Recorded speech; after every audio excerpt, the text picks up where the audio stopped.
دوستوں کہتے ہیں کہ ایک مرتبہ احمد بن طولون اپنی مجلس میں آرام کر رہے تھے کہ ایک بھکاری کو دیکھا جو پرانے کپڑوں میں تھا۔ تو اس نے ایک روٹی میں بنی ہوئی مرغی رکھی اور حلوی بھی، اور کسی لڑکے کو حکم دیا کہ جا کر اس بھکاری کو دے آئے۔ جب اس کو وہ چیزیں دے دیں تو فقیر ناخوش ہوا اور نہ ان اشیاء کی کوئی پرواہ کی بلکہ واپس کر دی۔ احمد بن طولون نے فرمایا کہ اس بھکاری کو لے آؤ۔ جب فقیر آپ کے سامنے کھڑا ہوا تو اس سے بات چیت کی۔ اس نے بڑا اچھا جواب دیا اور احمد کی ہیبت سے خوفزدہ نہ ہوا۔ تو پھر احمد بن طولون نے کہا کہ وہ خطوط دے، وہ خطوط لے آ جو تیرے پاس ہیں، اور سچ بیان کر کس نے تجھ کو بھیجا ہے۔ اب مجھے صحیح علم ہو گیا کہ تو جاسوس ہے، اور ساتھ ہی کوڑے مارنے والے کو بھی حاضر کر لیا۔ تو پھر اس نے اعتراف کر لیا۔ احمد بن طولون کو کسی پاس بیٹھنے والے نے کہا، خدا کی قسم یہ تو جادو ہے، تجھے ایک پتہ کیسے چلا کہ یہ شخص جاسوس ہے؟ تو احمد بن طولون نے فرمایا، جادو نہیں بلکہ سچی ذہانت ہے۔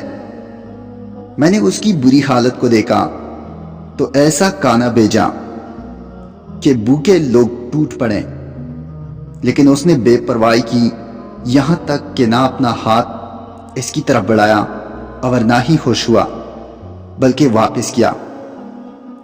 تو میں نے حاضر کروایا تو بڑی جرات مندی سے ملاقات کی۔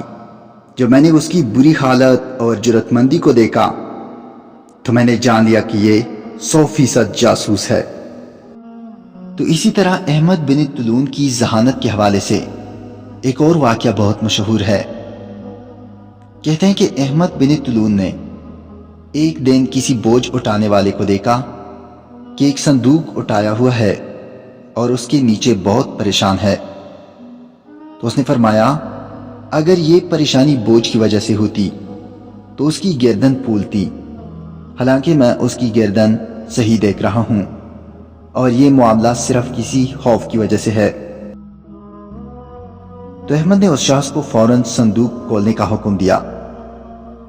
تو اس شخص نے صندوق فوراً کھولا تو اس میں ایک لڑکی کی لاش ملی جس کے ٹکڑے ٹکڑے کیے ہوئے تھے۔ تو احمد نے کہا، سچ سچ اس کا حال بیان کر دے۔ تو اس پر اس شخص نے کہا کہ 4 آدمی فلانے گھر میں ہیں، مجھے یہ اشرفیاں دی ہیں اور اس کے اٹھانے کا حکم دیا ہے۔ تو احمد نے اس کو سزا دی اور 4 کو قتل کروا دیا۔